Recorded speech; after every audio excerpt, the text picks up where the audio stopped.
If you're wondering whether the OnePlus 13 5G has an AR blaster, let's dive in. So first of all, let's pick up our phone and inspect the top part of it. And here you'll find the three dots. So the middle one is your AR blasted.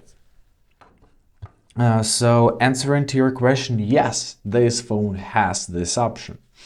This IR blaster allows your phone to control a wide range of devices such as TVs, air conditioners, and TV boxes. And essentially, it can function just like a universal remote control, which is incredibly convenient.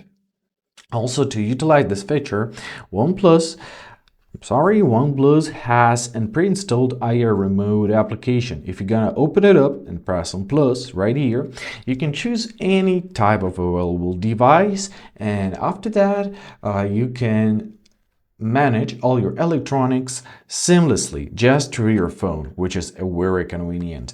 And basically, that's it. I hope this video was helpful. Thank you so much for watching. Have a great day, and please consider subscribing to our channel.